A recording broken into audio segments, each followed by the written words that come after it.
RCI, Monday to Friday, 12:45 to 2 p.m. The Lunchroom. Informative, enlightening, provocative, engaging. The Lunchroom on RCI. Food for thought. The station that gives you, more lunch.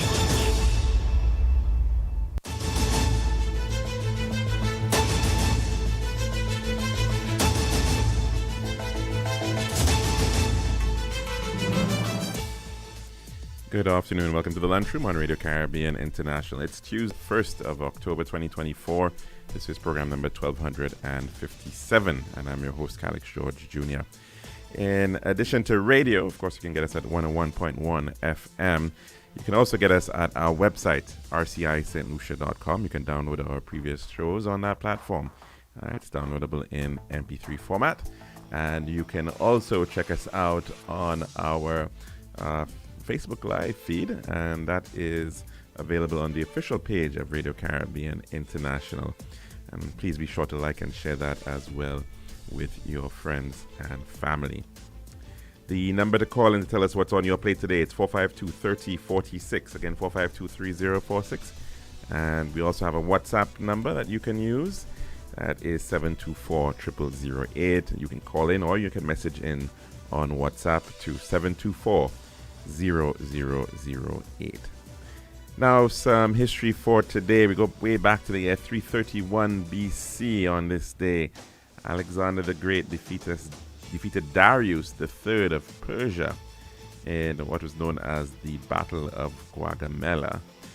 In the year 1814, the opening of the Congress of Vienna redrew the European political map after the defeat of Napoleon Bonaparte.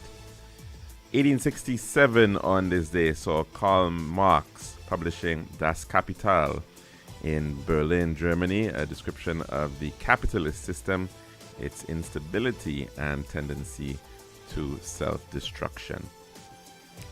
Henry Ford introduced the Model T car in 1908 on this day, and it was priced at $825. 1918 on this day, World War I saw a combined Arab and British force under T.E. Lawrence, known as Lawrence of Arabia, capturing Damascus from the Turks. And in 1988 on this day, Mikhail Gorbachev became the chairman of the Presidium of the Supreme Soviet, effectively head of state of the Soviet Union. We now move on to our dish of the day.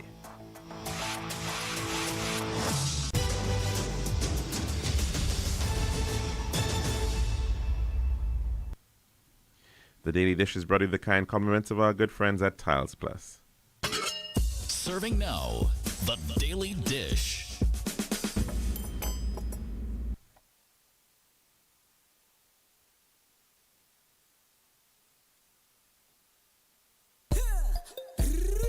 One tiles for your home, I see.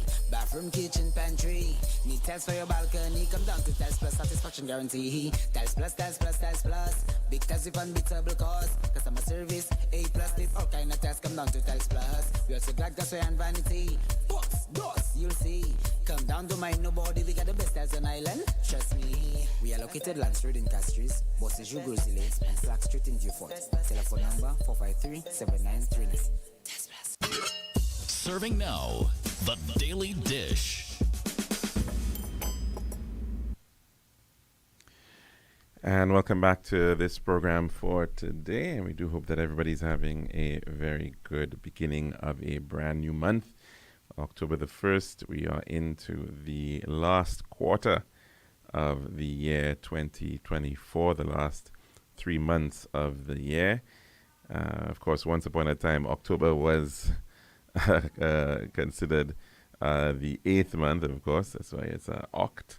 But, of course, changes over time added, I think, January and February. And we ended up with October now being the 10th month of the year. So, of course, it is a number of things, including the International Day for Seniors, for older persons. And we'll make mention of that in just a bit. But first, we want to go back a little bit in terms of the last week, which we just had last week of September. And unfortunately, we didn't have a program yesterday, so this is actually our first program for the week. And we really didn't have a chance to do a recap of all that occurred last week with respect to Julian Alfred. And of course, the week began on Tuesday with her arrival to St. Lucia and greeted by, one could say certainly thousands of people lining different parts of the island along that 60-kilometer route from Vieux-Fort, from the Huguenot International Airport up to the city of Castries. And of course, along the way, lots and lots of very fine tributes. Some of them were literally just very spontaneous, but you could see as well quite a lot of effort was placed by many St. Lucians to honor Julian and her arrival. And that continued right through the city. Individuals waiting way into the evening. I think she only arrived, around 7 o'clock after leaving the Huguenot International Airport a little before 3 o'clock that day. So a 4-hour journey, really greeting so very many people along the way and making wonderful impressions of St. Lucians who were very much proud of the moment and Julian. And of course, that continued right up through Groselay that Tuesday. Of course, we continue to see lots of different tributes through the schools, rallies, an ambassadorship through the St. Lucia Tourism Authority, the SLTA, a number of agencies coming on and playing their part. Of course, her medals being displayed by the St. Lucia First National Bank on their premises on Bridge Street. Opportunity for individuals to actually see the medals and get a sense of what she has really won in terms of that tangible aspect of it, of course.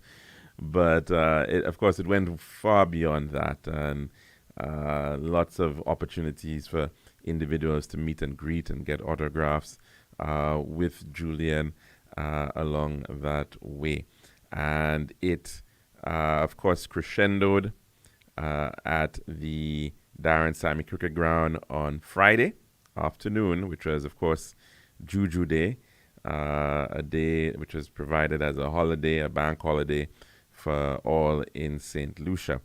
And again, thousands came out to the event, which sort of kicked off. Music started going, I think, around 4 o'clock.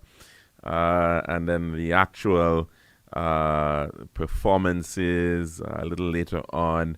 And what a marvelous job that was done to all those who were involved, of course, in bringing a great variety of St. Lucian cultural expression, the music, the dance, the drama, the performances that were brought forward, whether it may have been a personal performance, the likes of Sly and, of course, his song Damn Proud Lucian, or it could have been, of course, the Combined Schools Choir, directed by Mr. Robert Rennie, and they've been doing National Schools Choir, doing a very, very fine job, and they were part of the program, and so very many others who came on board. Even our reigning Carnival Queen,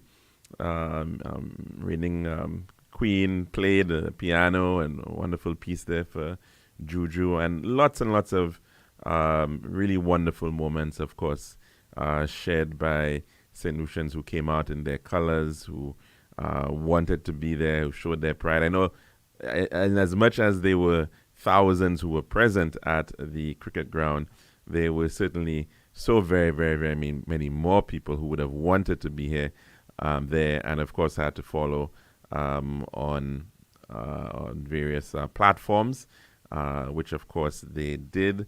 and of course announcements of different pledges coming forward. Welcome news, no doubt, not just to Julian, but as well to the other Olympic athletes who represented St. Lucia at the 2024 Olympics. But in addition to that as well, announcements being made by the Minister for Sport with respect to support for Twatine, who of course has been in that vineyard of trying to develop the talents, the athletic talents, for a very, very long time.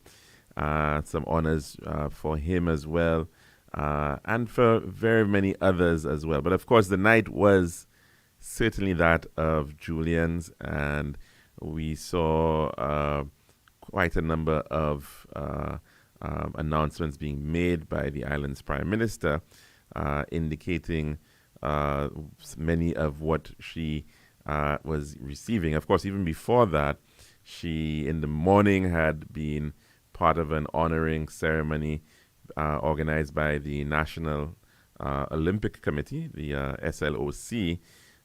They, in fact, made a contribution, a monetary contribution towards Julian of $75,000, and that was backed up in the evening by a number of other contributions from a number of corporate players, whether it might have been Massey St. Lucia. We saw the Shriki and Sons coming on board. Of course, she's already being sponsored by First National, and a number of others coming to pay tribute and to make contributions to Julian and for her foundation as well.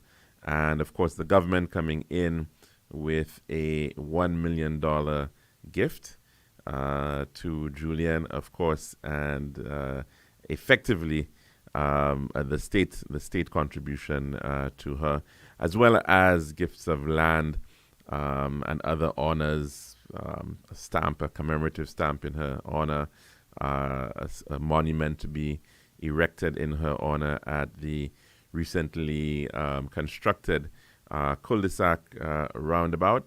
I think is certainly a very fitting opportunity and a location to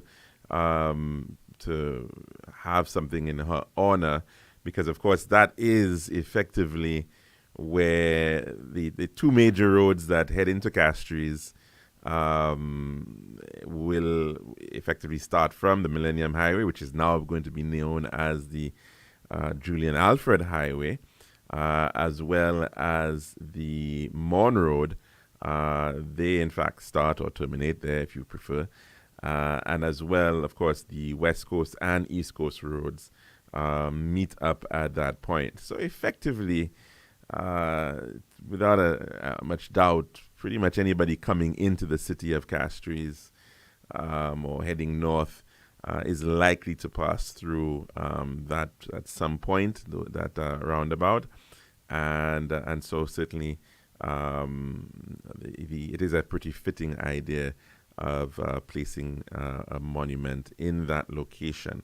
Of course, I do know that some people have made suggestions regarding having the possibility of maybe other monuments, in fact, and there's certainly no reason not to perhaps think about that in the long term.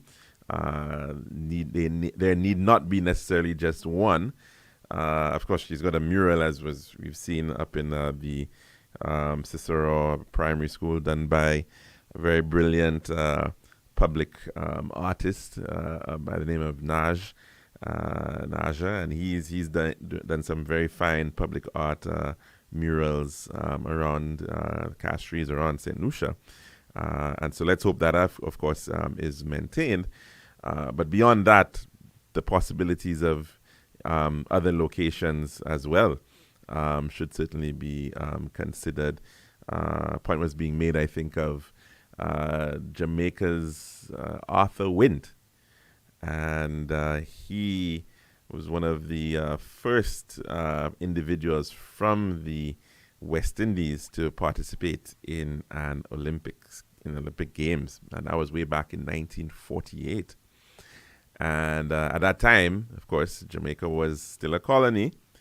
And he, in fact, was at the time a medical student up in London and participated, in fact, won a medal, Jamaica's first medal. And there is, in fact, a statue of him, a monument of him at the National Stadium in Kingston, in Jamaica.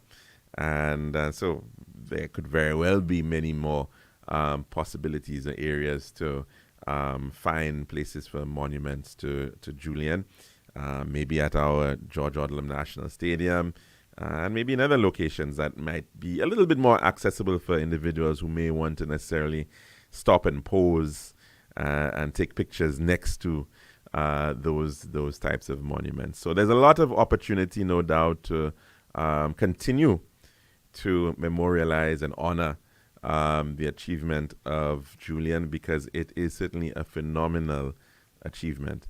And I think the point needs to be made. I mean, we look at Jamaica, where they are at now in their whole Olympic journey.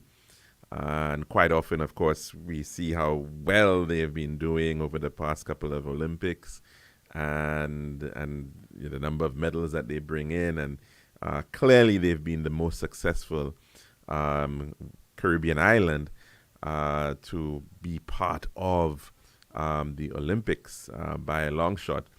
But they've been at it, as I mentioned, since 1948.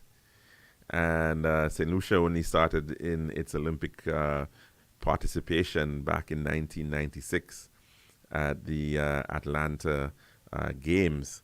And so you can see that, of course, we've got a ways to go. And let's hope we can, in fact, begin to harness that power of sport and to recognize that we, in fact, can be a hotspot for the times to come, certainly in terms of our participation and success in future sporting endeavors. And Julian really represents that possibility. And I mean, it's not just a possibility, that reality that we simply need to grow and actualize even more, and to make it, to ensure that she's not just an outlier, and that so she, in fact, can be joined by a pantheon of other athletes who can make it to that extent and to that point of achievement along the journey. First in the world is an amazing place to be, right?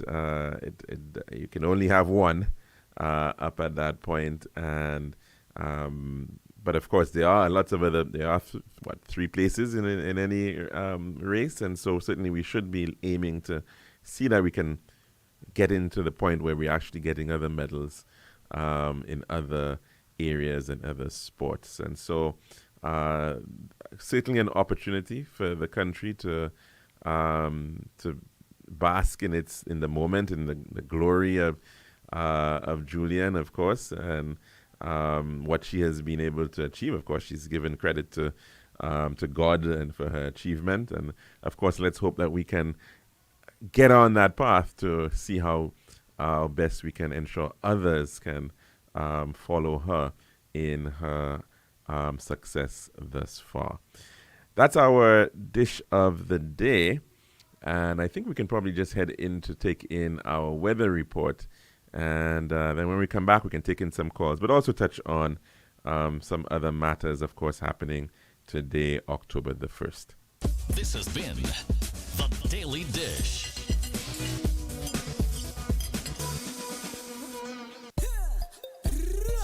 One tiles for your home, I see. Bathroom, kitchen, pantry. Need tiles for your balcony. Come down to Tiles Plus, satisfaction guarantee. Tiles Plus, Tiles Plus, Tiles Plus. Big tiles with unbeatable cost. Customer service, A+. Did all kind of tiles. Come down to Tiles Plus. We also got gasway and vanity. Box, doors, you'll see. Come down, don't mind nobody. We got the best tiles on island. Trust me. We are located Land Street in Castries, Bosses, Grizzly, and Slack Street in Beaufort. Telephone number 453-7939. Island style. We got the time to make you go. We got the time to make you say, we'll have to make the right choice.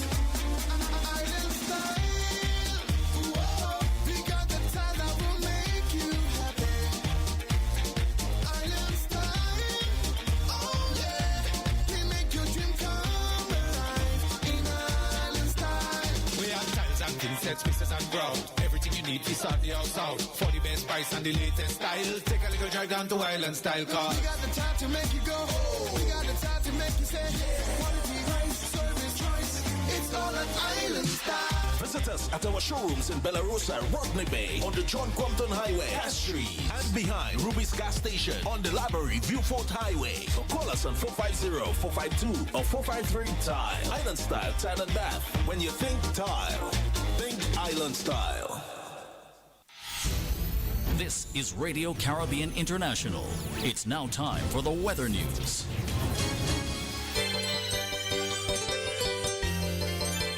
And that's of course 101.1. It's now time for your weather report as of 12 noon today, presented by Island Style Talent Bar. The forecast for St. Lucia Valley for the next 24 hours. Winds will be blowing from between the northeast and east. 9 miles per hour or 15 kilometers per hour, becoming lighter and variable or calm at times. The weather fair to partly cloudy and warm with a few showers. The forecast for the Lesser Antilles, fair to partly cloudy skies with widely scattered showers.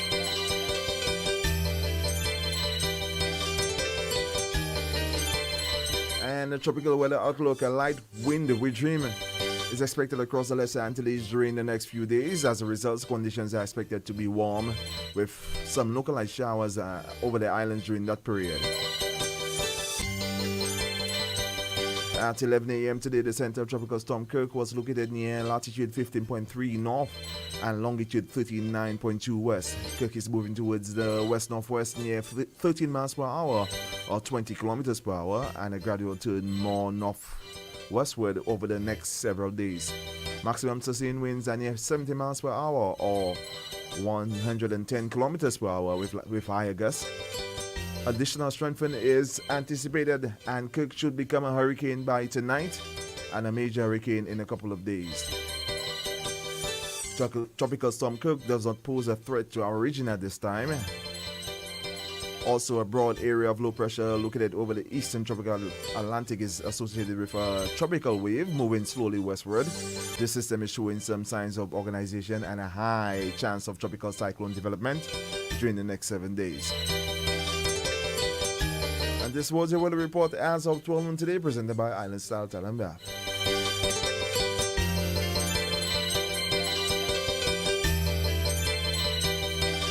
This has been RCI's Weather News. For more information, call the Weather Hotline at 454-3452. RCI 101 number 1. Island Style.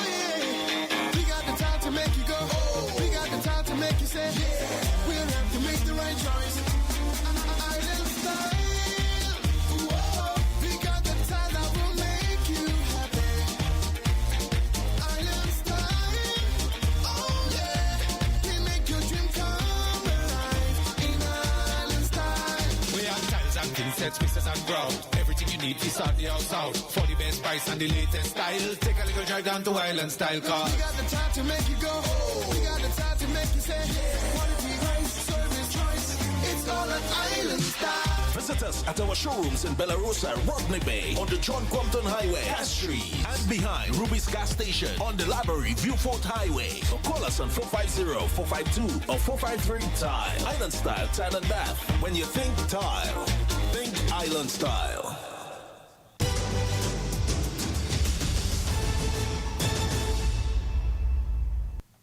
And welcome back to our program here at Radio Caribbean International. We've got about 28 minutes to go before the hour of 2 o'clock. Of course, the number to call in to tell us what's on your plate today, this Tuesday, it is 452-3046. Again, 452-3046. And as well, of course, you can also message in or call in to our WhatsApp number. That is 724-0008. Again, 724-0008. Let's go to the phone lines at this time to try to take in some calls. Good afternoon. Welcome to the lunchroom. And what's on your plate today? Yes, good afternoon. Hi, good afternoon, caller. And what's on your plate today? How are today? you there? Very good, thank you. Okay, I am well. I want to pass a message. Make sure you have a pen so you can take that message. Okay, go ahead. I remember I mentioned that to you of the Golvet Farm Roseau 2 on top of Kaiko, that is Region 7. Remember that? Yes, and I think I saw some people posting some photos to show that there was actually some photo of the area. But they haven't done nothing, and the road is really damaged by the other guys talking by in Kaiko. Yeah? But by my place, that is in front of me, for the Adventist. The seal to the top level, the road passing the road on all sides. Before the So Adventist church in Vanna. To have a look. Okay. Because I did see some, subsequent to you calling, in fact, I think somebody actually had shared some photos showing that there was some ongoing drain clearance along that, the Roseau Vanna Road. So I'm not sure if it is that it's along the entire length of the road that they're doing the drain clearance, or they're in fact going to get to your area. Because they're starting some path before the Kaiko gap. But that road was not too recently worked on, wasn't it? That the section from Vanna going up towards... No, it's not. Let me explain. It takes out from Roseau, not Roseau, it takes out from Vanna to go to Ancillary. That road is well paved. Right. But beginning from Roseau to coming up the Golvet Hill by the trough we have this year. That has nothing to do with the road. The road is all right, but the Golvet is blocked. It's not moving at all. That's not passing through the Golvet. Okay. So that's from Agnim again. It's from right Roseau, Vanna, and on top of Kaiko. Or then Golvet is still. So you're talking about before the Adventist church? Before the Adventist church, the Golvet there is still top the road, the water in the road. If you go in all the way up, that is in Kaiko, the Golvet is sealed, the water is in the road, damage the road. Okay. Well, thanks for that update, caller. And I appreciate that. Thanks. I do hope we can see that the Ministry of Infrastructure is taking note. I hope so. We can, of course, try to pass on that message to them. I know they tend to be following a number of the programs, and they've got information being sent out on a pretty regular basis. In fact, I think the last bit of information that we got from the Ministry of Infrastructure was ongoing works at the Chaussee Road, which of course is part of a road rehabilitation, which is ongoing. And there is also, I believe, some works to start on the Bagatelle Road. So from the Entrepot Marcha area going up through to Bagatelle, there's supposed to be some work starting there to improve on that road and widening it. And of course, it's certainly needed. There hasn't been very much done on that link for some time. I think you recall perhaps there was some work done after Hurricane Tomas because of some slides in particular sections of that road. But in terms of the overall rehabilitation of that road, it certainly perhaps would be needed. And quite a lot of traffic comes down that road, goes up that road now, not just heading to places like Genoa and Tirocher and Forestier, but also to try to bypass having to head into the Morne or into the Julian Alfred Highway. A lot of people want to use that route to go through Tuapito or Deglo. So certainly it's a very important link road that is going to be receiving some attention. And the Ministry of Infrastructure has been asking some individuals to sort of desist from parking along that road, of course, so they can actually commence works not too far from now. Now, as I mentioned, it is October the 1st, and you would recall that the government did announce the introduction or implementation of the minimum wage as of today, October the 1st. And the Prime Minister did, in fact, address the nation on this matter, imploring individuals to, in fact, comply with this policy position, which was not just policy, but in fact this matter that has been now legislated, so that, of course, individuals will now have to have a minimum wage, based on an hourly rate of $6.50 per hour, or the monthly rate of about $1,131 per month.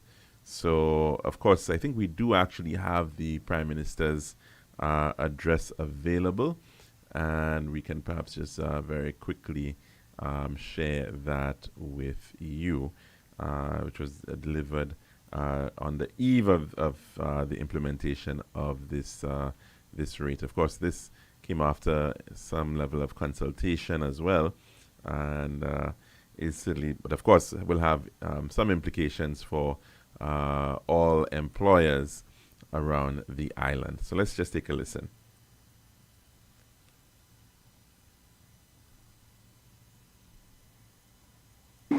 Was a historic.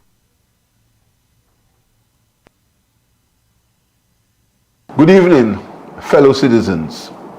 Last week was a historic week.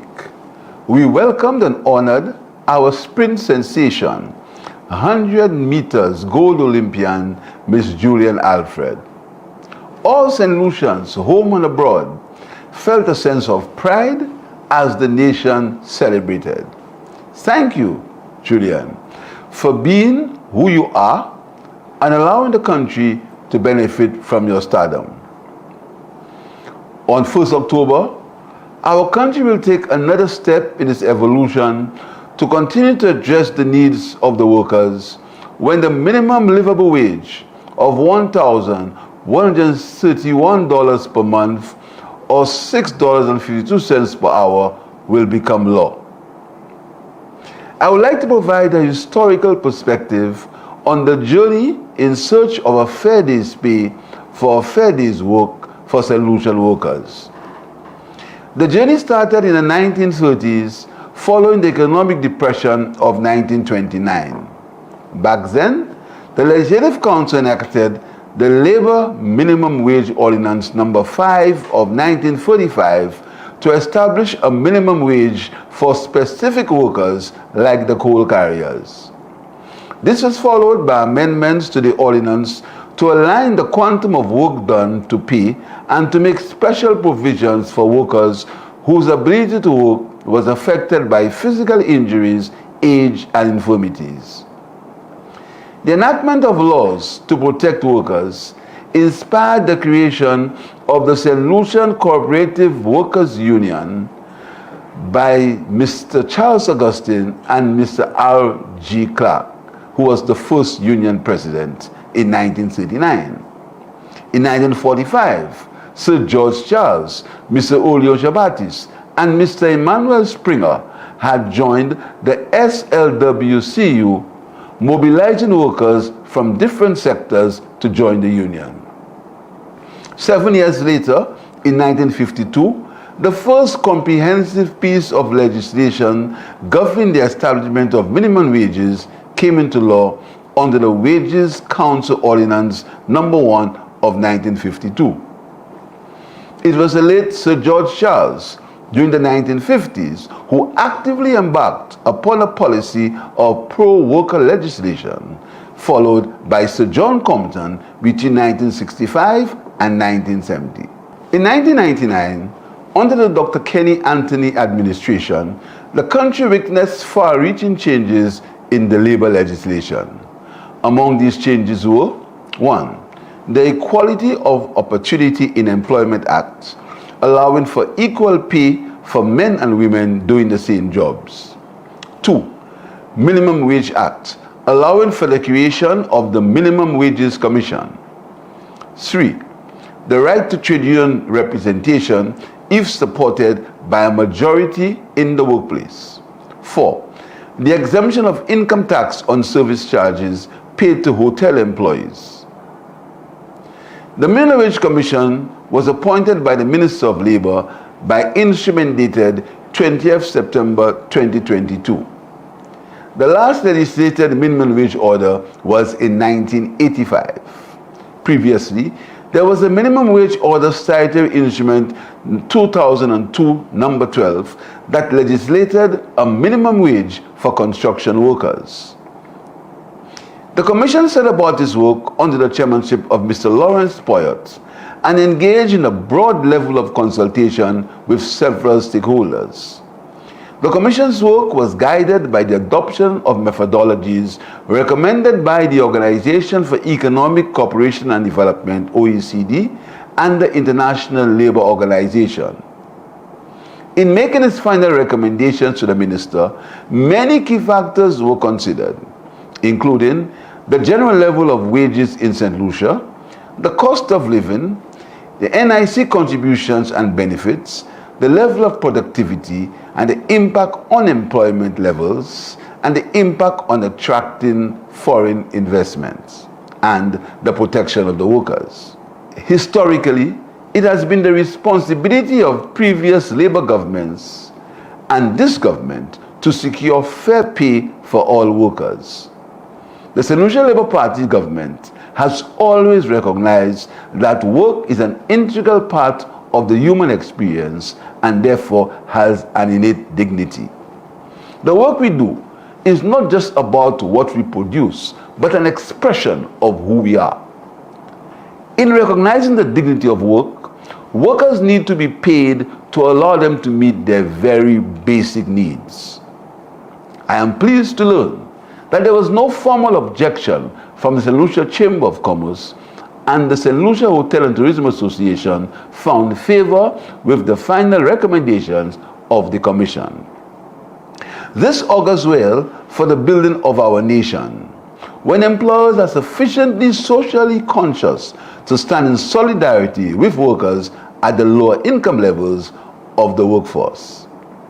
I implore employers to strengthen their solidarity by resisting any efforts to reduce levels of staffing where adjustments are to be made to bring wages in line with the minimum livable wage. What may appear to be cost savings at the level of your individual businesses may turn out to be more costly at the national level, resulting in false savings. I therefore encourage employers to help staff improve the level of productivity so that workers are always providing value for money. I call on employees, especially those who are the subject of these changes, to give their best in the exercise of their work duties.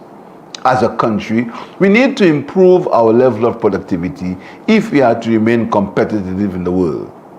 It is the sure and sustainable way of growing the St. Lucian economy in the long run. Improvements in productivity is a positive sum game.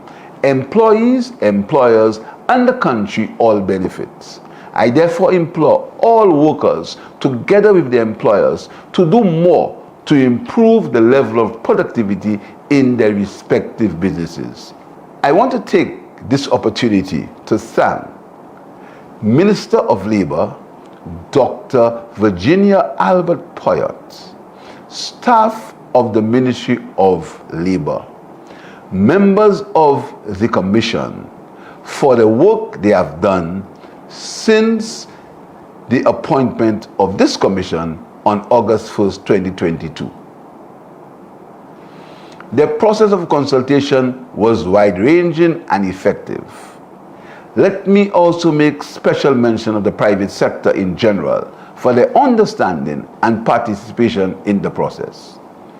October 1st, implementation of the minimum livable wage is a clear commitment on the part of my government to make the necessary interventions where market forces fail to address the minimum living standards of workers.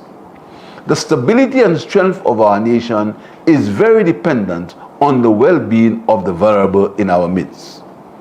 As a socially conscious government, we remain faithful to the needs of people, ensuring that there is dignity in work and that workers can have a dignified existence by being able to take care of themselves and their families.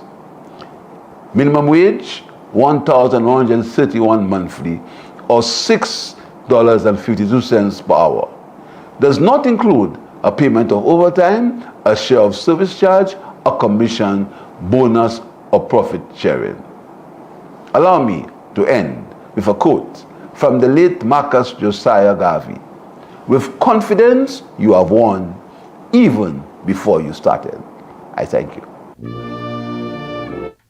And that was the island's Prime Minister, Honorable Philip J. Pierre, who's in fact right now over in Mexico for that country's inauguration of its new president. In fact, first time female president coming in as well, non-Catholic president as well.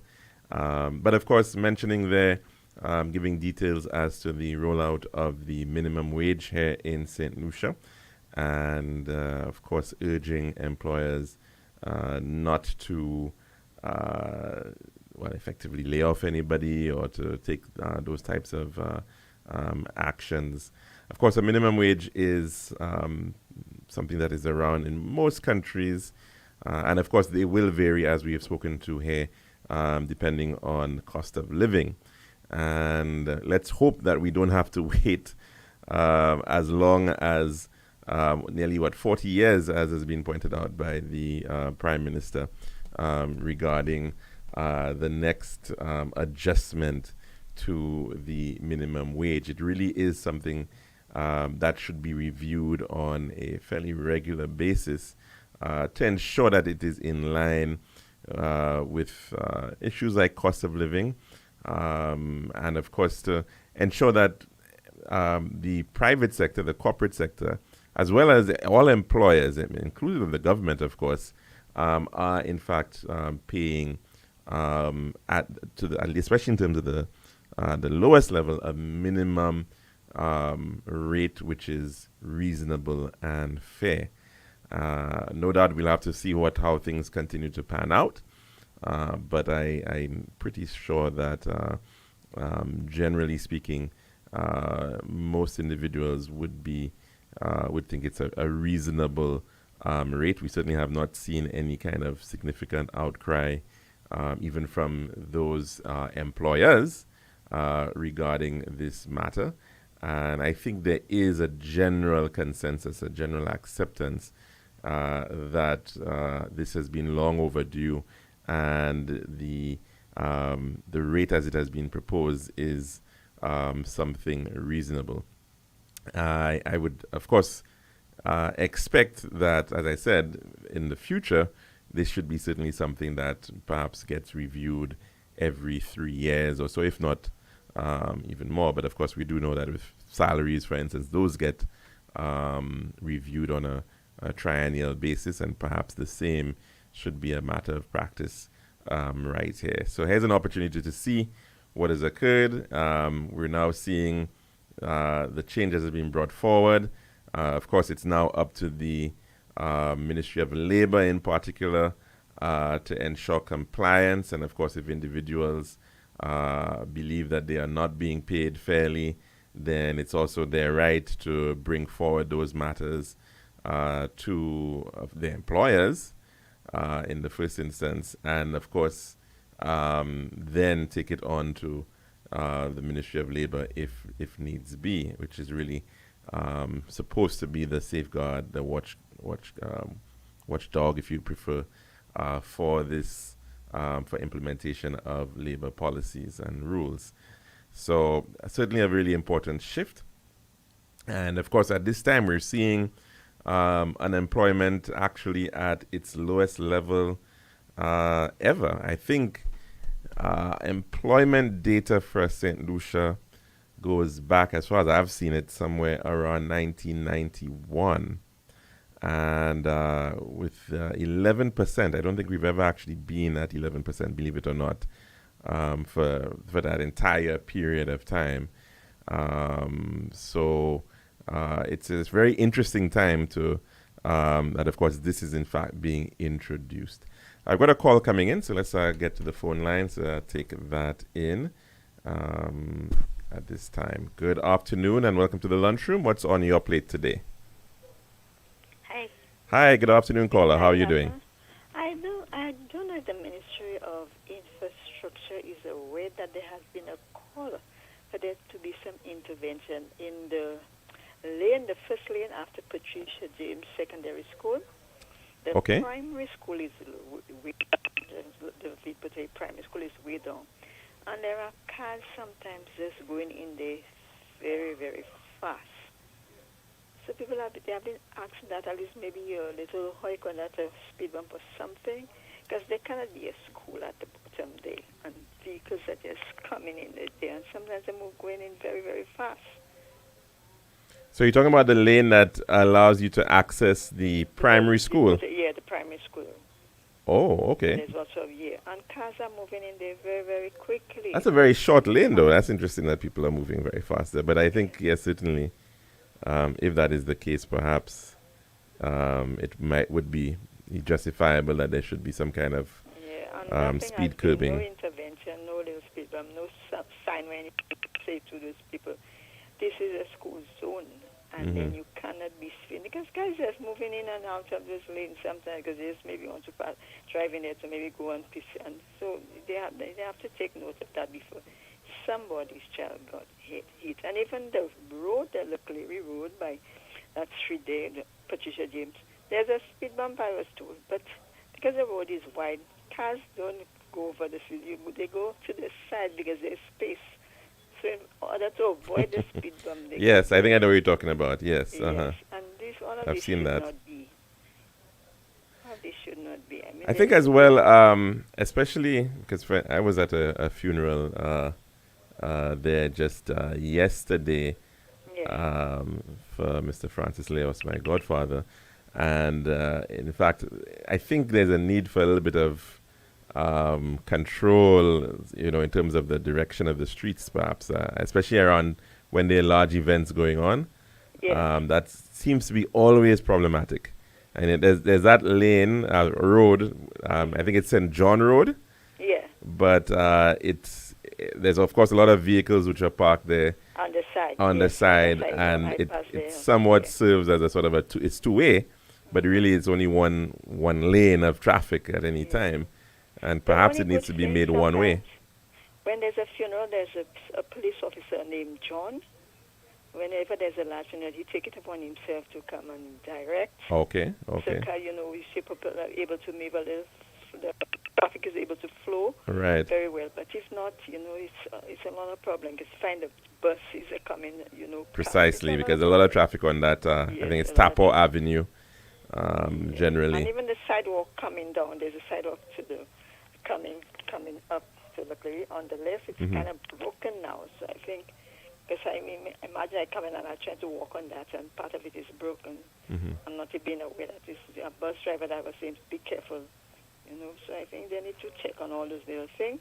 Yeah. And since the parliamentary is the Minister for Infrastructure, Mr. King. I think you should be aware of all of these things and start moving on those things, because it's not so good. Especially the concerning for this primary school children. We don't want any child getting killed or knocked down or anything there. Things that need to stop. So we'll try to do something as soon as possible. It's only the first term in September, finish in October. Try and do that before the term ends. Well, thanks very much for that, caller, for that intervention, definitely. And have yourself a good one. And, of course, that tends to be, a major issue. How do you curb traffic around schools and to ensure that these are quiet zones? That's another issue that we have sometimes.